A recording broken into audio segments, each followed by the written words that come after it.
Rakyat nggak boleh bicara, mulutnya diplester, itu malah berbahaya. Poin saya, janganlah pemerintah ini alergi, cepat marah, kemudian tidak boleh ada warga negara yang melakukan kritik atau berbicara yang tidak menyenangkan kepada pemerintah atau kepada pemimpin kita.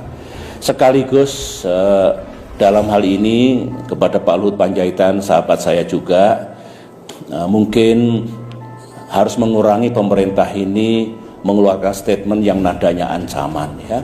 Tidak baiklah, ya memang pemerintah punya kekuasaan, Pak Jokowi punya kekuasaan, tetapi kekuasaan ini kan bukan untuk menakut-nakuti rakyat, untuk mengancam siapapun.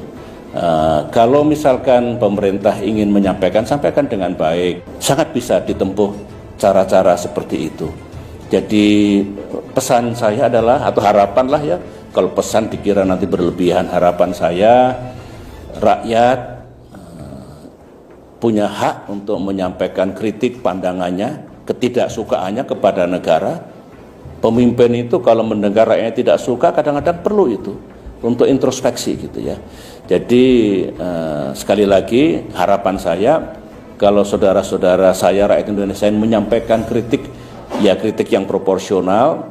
Kalau statement yang seperti pemerintah berbohong tentu harus disertai bukti. Tapi silakan gunakan untuk kepentingan bangsa kita. Nah, harapan saya untuk pemerintah ya tidak perlu arogan, ya tidak perlu saya punya kekuasaan, awas saya lakukan sesuatu nanti. Begitu harusnya. BIN intelijen tidak boleh menakut-nakuti rakyat. Polisi itu malah mengayomi rakyat dan tentu memberantas kejahatan. Jadi bikinlah hubungan yang baik negara dengan rakyat. Itu fundamental. Konstitusi kita sebetulnya oleh para pendiri republik diniatkan dulu tidak boleh menjadi negara kekuasaan, tapi juga tidak boleh rakyat itu di dalam menggunakan kebebasannya absolut.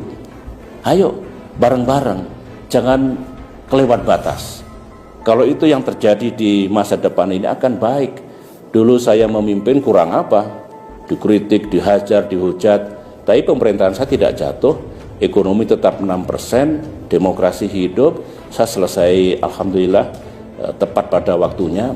Jadi menurut saya ini juga pelajaran yang perlu diambil oleh kita semua. Dan memang sekarang maaf ya, tidak banyak kritik pada pemerintah, kritik kepada Pak Jokowi mungkin baik untuk stabilitas ya mungkin.